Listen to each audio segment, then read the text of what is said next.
सुंदरपुर नाम के एक छोटे से गांव में सुरेश नाम का एक बांस काटने वाला अपनी पत्नी सरला के साथ रहता था। सुरेश रोजाना बांस की लकड़ी काटने के लिए जंगल में जाता था और फिर बांस बनाकर बाजार में बेचता था। सुरेश की कोई संतान नहीं थी, पर फिर भी वो दोनों पति पत्नी एक दूसरे के साथ अपना सुख दुख बांटकर खुश रह लेते थे। एक बार सुरेश जंगल में बांस की लकड़ी काट रहा था, पर जैसे ही उसने कुल्हाड़ी मारी, पेड़ के तने में उसे सोती हुई एक छोटी सी बच्ची दिखी। वो हैरान रह गया। हे ईश्वर, ये क्या? तने के अंदर ये बच्ची? ये कैसा जादू है? सुरेश ने उस बच्ची को बड़े आराम से अपनी गोद में लिया और घर जाकर सरला को सारी बात बताई। कितनी सुंदर और प्यारी बच्ची है। मुझे तो लगता है भगवान ने हमारी सुन ली और इस बच्ची को हमसे मिला दिया। ये चांदनी की तरह सुंदर है, इसलिए हम इसका नाम चांदनी रखेंगे। चांदनी के आने से सुरेश और सरला के जीवन में खुशियां आ गईं। धीरे धीरे वो अमीर होते गए। उन्होंने चांदनी को एक शानदार जीवन दिया। समय के साथ चांदनी बड़ी होती गई। एक दिन सुरेश ने सरला से कहा, सरला, अब हमें अपनी बेटिया की शादी के बारे में सोचना चाहिए। चांदनी के लिए कोई अच्छा रिश्ता मिल जाए। एक बार इस बारे में चांदनी से पूछ लेते, वो क्या चाहती है, उसे कैसा लड़का पसंद आएगा। अगले दिन सुरेश ने चांदनी से उसकी शादी के बारे में पूछा। पिताजी, मैं आपके और माँ के बिना नहीं रह सकती। आप मुझे अपने से दूर क्यों भेज रहे हैं? अरे मेरी प्यारी बच्ची, हम भी तुम्हारे बिना नहीं रह सकते हैं, लेकिन अब तुम हमेशा तो हमारे पास नहीं रह सकती हो। कभी न कभी तो बेटियों का ससुराल जाना ही पड़ता है। पर हाँ, हम तुम्हें कभी भी अपनी मर्जी के खिलाफ शादी करने के लिए मजबूर नहीं करेंगे। लेकिन कम से कम तुम उन नौजवानों से मिल तो लो जो तुमसे शादी करना चाहते हैं। वो लड़के काफी ऊंचे घराने के हैं। चांदनी इस बात के लिए हाँ कह देती है। अगले दिन 5 युवक चांदनी को देखने के लिए आते हैं। वो सभी चांदनी की सुंदरता को देखते रह जाते हैं। अच्छा, तो आप 5 युवक मेरे से शादी करना चाहते हैं, पर मैं केवल उसी युवक से शादी करूंगी जो मेरी मांगों को पूरा करेगा। चांदनी ने पहले युवक को एक साधु से पत्थर का बना एक कटोरा लाने को कहा, जो चांदी से भी ज्यादा चमके। दूसरे युवक से उसने पूर्वी समुद्र के पास सबसे ऊंचे पहाड़ के शिखर पर उगने वाली एकमात्र पेड़ की शाखा लाने को कहा, जिसकी जड़ें चांदी की बनी होती हैं। तीसरे युवक को चांदनी ने एक ऐसी मणि लाने को कहा जो एक अजगर के सिर पर रखी हुई थी।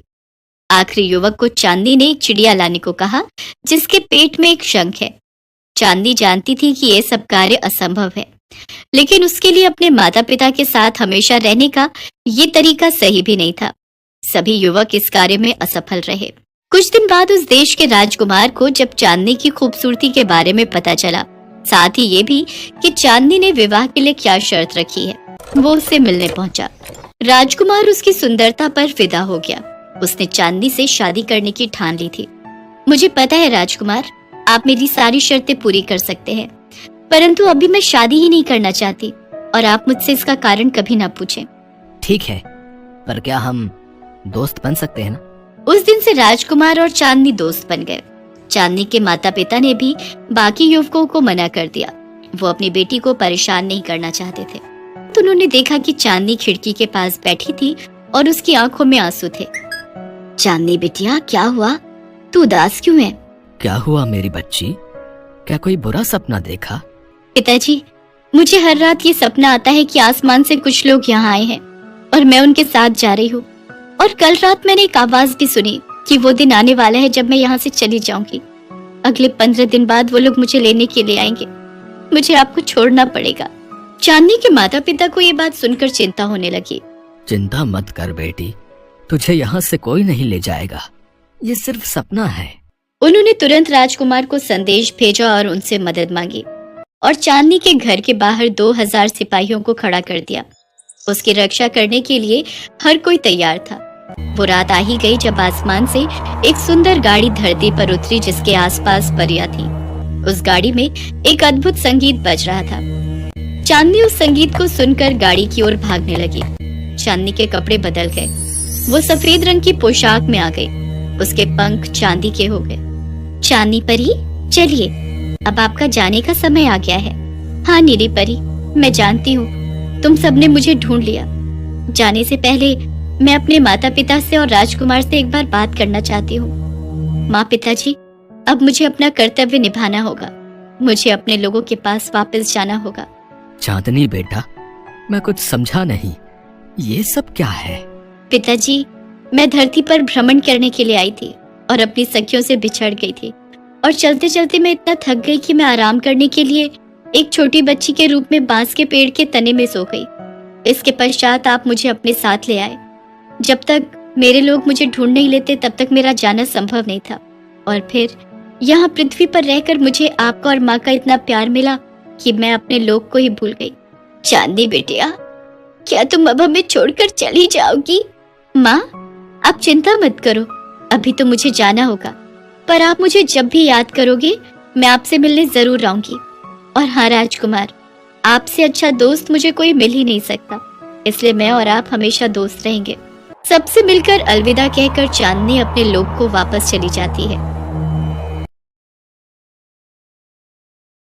राधापुर गांव में शांता और सुमन नाम की सौतेली माँ और बेटी रहा करती थी। शांता सुमन का बिल्कुल ध्यान नहीं रखा करती थी और उसे बेवजह मारा पीटा करती थी।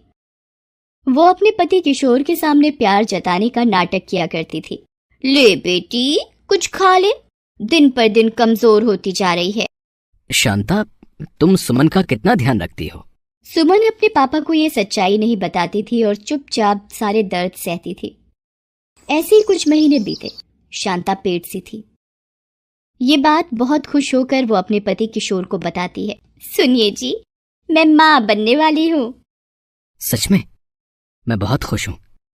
तुमने मुझे बहुत बड़ी खुशी दी है। सुमन को पता चलेगा तो वो कितनी खुश होगी। किशोर भी सोचकर खुश होता है। शांता मन ही मन सोचती है, ये अच्छा मौका है इस लड़की को घर से निकालने का। इसने मेरी नाक में दम कर रखा है, अब तो इसको निकलना ही पड़ेगा घर से, नहीं तो ये मेरे बच्चे का हिस्सा भी खा लेगी। तभी एक सुबह शांता चिल्लाती हुई भाग रही थी। बचाओ बचाओ, ये मुझे मार डालेगी। क्या हुआ? तुम चिल्लाती हुई भाग किस ले रही हो? सुमन के हाथों में छुरी है, वो मुझे मारना चाहती है और मेरी ओर ही आ रही है। किशोर सुमन के हाथों में छुरी देखकर कहता है, अरे अरे, तुम क्या कर रही हो? छुरी से अपनी माँ को मारोगी क्या? जिसने तुम्हें माँ जैसा प्यार दिया, आज तुम उसकी जान लेने पर तुली हुई हो। भला ऐसा कोई करता है क्या? पापा, ये सच नहीं है, झूठ है, मैं ऐसा क्यों करूंगी? आप मुझे गलत समझ रहे हो, मेरी बात तो सुनो। उसने रोते हुए सच्चाई बताने की कोशिश की, पर किशोर उसकी एक भी बात सुनने को तैयार नहीं था। उसने कहा, सुमन, तुमने ऐसा क्यों किया? निकल जाओ मेरे घर से बाहर। और सुमन को घर से बाहर निकाल दिया। बेचारी सुमन रोते रोते जंगल की तरफ चल पड़ी और बीच जंगल में पहुंच गई। वहां एक पेड़ के नीचे वो बैठ गई और सोचने लगी, मैंने कोई गलती नहीं की थी, फिर माँ ने ऐसा क्यों किया? वो ऐसा सोचकर रोए जा रही थी। तभी उसे एक शेर की दहाड़ सुनाई दी। वो डर गई और सोचने लगी, बाप रे, इस जंगल में तो मुझे बहुत खतरनाक जानवर मिलेंगे, मुझे इन सबसे बचकर रहना होगा। मुझे इस पेड़ पर घर बनाकर रहना चाहिए, वरना ये जंगली जानवर मुझे खा जाएंगे। मैंने आज तक पापा को सच नहीं बताया, पापा को सच पता चलना चाहिए था। ऐसा सोचकर वो जंगल की तरफ चल पड़ी। कुछ बांस की लकड़ियां इकट्ठी करके एक सुंदर घर उस पेड़ पर बना दिया। जब घर बन गया तो उसने सोचा कि वो आराम से रह सकती है। जंगल में सेब फल लाकर खा लेती और पास की नदी में नहा लेती थी। एक बार रोते हुए सुमन ने सोचा, माँ देखो ना, पापा ने सच्चाई जानने की कोशिश ही नहीं की, भला मैं झूठ क्यों बोलती? सौतेली माँ की बातों में आकर मुझे घर से निकाल दिया। आप ही बताओ माँ, ये कितना सही है? अगर आप होती तो मुझे ये दिन ना देखना पड़ता। सुमन रोने लगी, पर उसे पापा की याद आ रही थी। वो पापा के पास जाना चाहती थी, पर डर के मारे जा नहीं सकती थी। एक दिन फल चुग रही थी, तभी वहां एक औरत आई और जोर जोर से रोते हुए कह रही थी, क्यों भगवान मुझे जिंदा रखा? किसी जानवर के हाथों मुझे मरवा देते तो अच्छा था। और वो रोना शुरू कर देती है। ये सुनकर सुमन उसके पास जाती है। दादी माँ, आप कौन हो और क्यों रोई जा रही हो? बेटा, मैंने अपने बेटे की शादी करवाई थी, बहू अच्छी नहीं है, मुझे बहुत सताती है। मेरी वजह से उन दोनों में झगड़े होते हैं। मेरी दिक्कत के कारण मुझे घर से निकाल दिया। अब कहाँ जाऊंगी मैं। वो रो रो कर अपनी पीड़ा बता रही थी। यहाँ जंगली जानवरों का एक वक्त का भोजन बन सकूं, ऐसा सोचकर मैं यहाँ आई हूँ। और वो रोने लगी। सुमन उसकी बातें सुनकर बहुत दुखी हुई और उसे अपने घर ले आई। सुमन का बांस का घर देखकर बूढ़ी औरत आश्चर्यचकित हो गई और बोली, बेटा, तुम यहाँ अकेली रहती हो? तुम्हारे माता पिता कहाँ हैं? तुम्हारे साथ कोई नहीं रहता? मेरी माँ का देहांत हो गया है। मेरे पिता ने दूसरी शादी कर ली, पर सौतेली माँ मुझे पसंद नहीं करती। उन्होंने मुझे सब्जी काटने के लिए छुरी पकड़ाई। छुरी देकर सब्जियां नहीं दी और मुझ पर आरोप लगा दिया कि मैं उन्हें मारना चाहती हूँ और पिताजी से शिकायत कर दी। पिताजी ने गुस्से में आकर मुझे डांट कर घर से निकाल दिया। इसमें मेरी कोई गलती नहीं थी। ये कहकर सुमन रोने लगी तो बूढ़ी दादी ने उसे चुप कराया और कहा, देखो बेटा, पिछले जन्म का नाता होगा जो हम यूं मिले। अब हम साथ रहेंगे। तब से वो दोनों वहीं रहने लगे। कुछ महीने बाद उन्होंने जंगल में फल तोड़कर बेचना शुरू कर दिया, जिससे वो पैसे कमाने लगी। सुमन जब एक बार फल बेच रही थी तो उसकी सौतेली माँ वहां आ गई। उसने सुमन से कहा, बेटी सुमन, मुझे माफ कर दो। तुझे घर से बाहर करने के बदले मुझे भगवान ने अच्छी सजा दी। क्या हुआ माँ? मेरा पैर फिसल गया था, मैं गिर गई और मैंने अपना बच्चा खो दिया। तुम्हारे पापा बहुत दुखी हुए। मैंने उन्हें सारी सच्चाई बता दी, पर किशोर ने कहा, ये तुमने क्या किया? अनजाने में तुम्हारी बातों में आकर फूल सी बच्ची को मैंने घर से निकाल दिया। पता नहीं वो किस हाल में होगी और कहाँ होगी। और वो मुझ पर चिल्ला रहे थे तो उनको दिल का दौरा पड़ गया।